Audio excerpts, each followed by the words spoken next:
Good morning बच्चों। आज हम आपको लेसन 1 क्या, कब, कहाँ और कैसे, इसके क्वेश्चन आंसर आपको हम करवा रहे हैं। तो पहला जो प्रश्न है, निम्नलिखित का सुमेल करें। मतलब मिलाना है, मिलान करना है। तो आपको मैं सीधा ही आंसर बता रहा हूँ। इसकी PDF आपके पास पहुँचेगी, उसको देख लेना, कर लेना।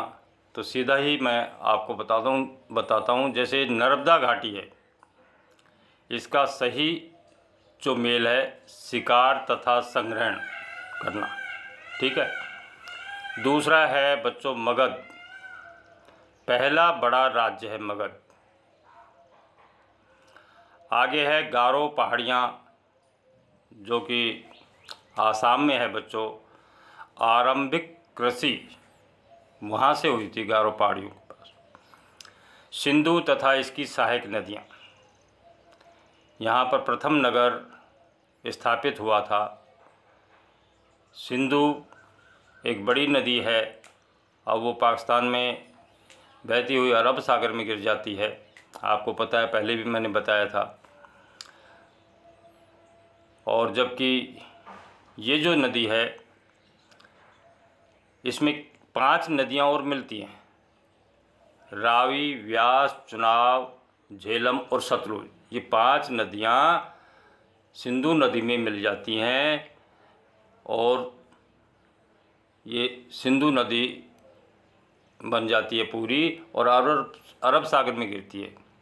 तो ये इसकी सहायक नदियाँ, सिंधु की सहायक नदियाँ हैं। जो छोटी नदियाँ बड़ी नदियों में समाहित हो जाती हैं, तो छोटी नदियों को सहायक नदियाँ कहते हैं। आगे प्रश्न है बच्चों कि पांडुलिपियों तथा अभिलेखों में एक प्रमुख अंतर बताइए। पांडुलिपि और अभिलेख जो होते हैं, उनमें प्रमुख अंतर बताओ। तो देखिए, पांडुलिपियाँ प्राय ताड़ पत्रों, ताड़ के पत्र आते हैं बच्चों, ताड़ पत्रों अथवा भोजपत्रों पर हाथ से लिखी जाती है। पहले छापाखाना तो था नहीं बच्चों, ना प्रेस थी, हाथ से ही लिखी जाती थी। तो क्या कहते हैं, पांडुलिपियाँ ताड़पत्रों और भोजपत्रों पर हाथ से लिखी जाती थी। जबकि अभिलेख जो है होते हैं बच्चों, क्या बच्चों, अभिलेख पत्थरों या धातु जैसी जो कठोर सतह है पर उत्कीर्ण किए जाते हैं, खोद कर लिखना। अब आपको पता होना चाहिए, आप समाचारों में भी देखते हैं, टीवी पे भी देखते हैं कि जो राम मंदिर बनने जा रहा है 5 तारीख को, श्री नरेंद्र मोदी हमारे देश के प्रधानमंत्री वो उसका शिलान्यास रखेंगे। तो वहाँ पर जो पत्थर जो तरासे जा रहे हैं, उत्कीर्ण किए जा रहे हैं, या धातु ये पत्थरों पर उसकी घड़ाई की जा रही है, उत्कीर्ण किए जा रहे हैं। कईयों पे राम भी लिखा रहता है, जय श्री राम भी लिखा रहता है, और भी कई चीज़ें हैं। तो ये उत्कीर्ण किए जाते हैं, या धातु जैसी कठोर सतहों पर उत्कीर्ण या खोद कर किया जाता है। तो ये इसका उत्तर था। तीसरा क्वेश्चन है बच्चों कि रसीदा के प्रश्न को फिर से पढ़ो, इसके क्या उत्तर हो सकते हैं। हमें अतीत के विषय में पांडुलिपियाँ जो हैं वह अभिलेखों का अध्ययन करके जानकारी प्राप्त की जा सकती है। अतीत के विषय में पांडुलिपियाँ और अभिलेखों का अध्ययन करके जानकारी प्राप्त की जा सकती है। इसके अलावा ईंट और पत्थरों से बच्चों, ईंट और जो पत्थर हैं, ईंट और बच्चों पत्थरों से बनी इमारतों के अवशेष जो हैं, बहुत सी इमारतें बनी हुई हैं, उनके अवशेष, क्यों अब तो वो गिर भी गई हैं, उनके जो अवशेष हैं चित्रों से या मूर्तियों या औजार जो मिले हैं उत्खनन में, हथियारों से, बर्तनों तथा सिक्कों आदि के द्वारा भी जानकारियाँ मिलती हैं। बहुत से मटके मिले हैं, बहुत से बर्तन मिले हैं, बहुत से हथियार मिले हैं, बहुत सी मूर्तियाँ मिली हैं, चित्र भी हैं। तो इनसे हमें क्या है, जानकारी मिल सकती है। प्रश्न नंबर 4 है कि पुरातात्विक विदों द्वारा पाई जाने वाली सभी वस्तुओं की एक सूची बनाओ और इनमें कौन कौन सी वस्तुएं पत्थर की बनी हो सकती है। अब आप ये देखते हो, पुरातात्विक विदों द्वारा पाई जाने वाली सभी वस्तुएं, कौन कौन सी वस्तुएं हैं बच्चे? सिक्के, हथियार, सिक्के जो बरामद हुए हैं, हथियार बहुत से मिले हैं, आभूषण जो मिले हैं गले में या कानों में या जहाँ भी हाथों में जो भी आभूषण वो है, चित्र तथा मूर्तियाँ बच्चों, बहुत से चित्र मिले हैं या मूर्तियाँ मिली हैं, और औजार, बहुत से औजार मिले हैं। आपने देखा है कि बहुत सी हड्डियाँ मिली हैं, वो हड्डियाँ पशुओं की भी हो सकती है, मनुष्यों की भी हो सकती है, अन्य जानवरों की भी हो सकती है। पत्थर तथा ईंटों से बनी इमारतों के अवशेष, पत्थर तथा ईंटों से बनी इमारतों के अवशेष, तो ये हैं।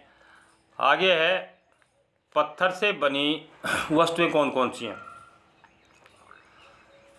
तो इसी प्रश्न में पत्थर से बनी वस्तुएं हैं, जैसे इमारतें हैं, बड़ी बड़ी इमारतें हैं बच्चों। इमारतों के अवशेष जो हैं, नहीं सॉरी बच्चों, जैसे इमारतें हैं, हथियार हैं, औजार हैं, मूर्तियां हैं, ये सब चीज़ें पत्थर से बनी हुई है। आगे है बच्चों कि साधारण स्त्री और पुरुष अपने कार्यों का विवरण नहीं रखते। साधारण स्त्री और पुरुष, जैसे हमारे गांव में साधारण स्त्री और पुरुष खेती का काम करते हैं। अपने कार्यों का महत्वपूर्ण, जो पुरुष अपने कार्यों को इतना महत्वपूर्ण नहीं मानते हैं और उसका विवरण नहीं रखते हैं।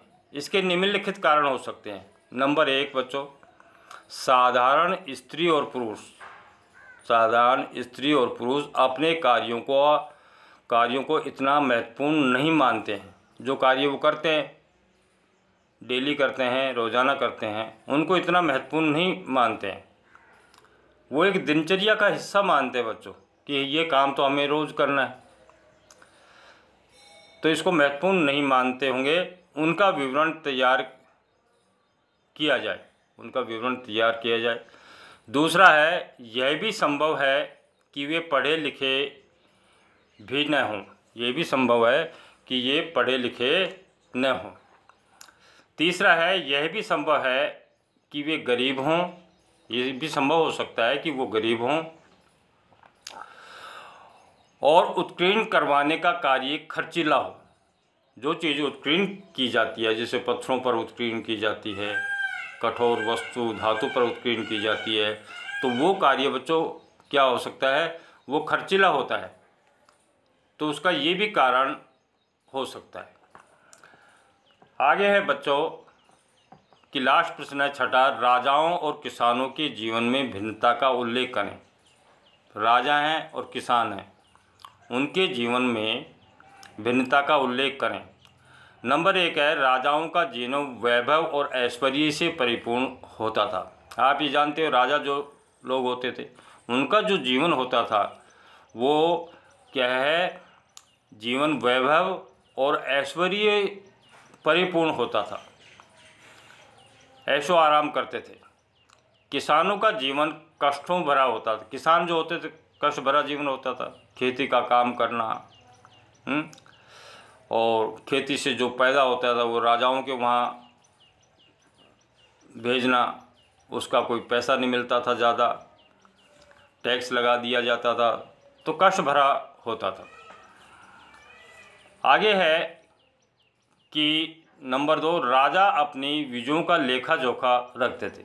राजा जो होते थे या रानी जो होती थी जो वो विजय प्राप्त करते थे किसी भी राजा के ऊपर, किसी भी देश के ऊपर जब विजय प्राप्त करते थे तो उसका लेखा जोखा होता था, जिसको लिखते थे कि हमने ये जीत प्राप्त की, तो इस करते रहते। जबकि किसान अपने कार्यों का लेखा जोखा नहीं रखते थे। किसान जो होते थे अपने कार्यों का लेखा जोखा नहीं रखते थे, खेती का काम करते थे, बेचारे मजदूरी करते थे, तो किसान इतना लेखा जोखा नहीं रखते थे।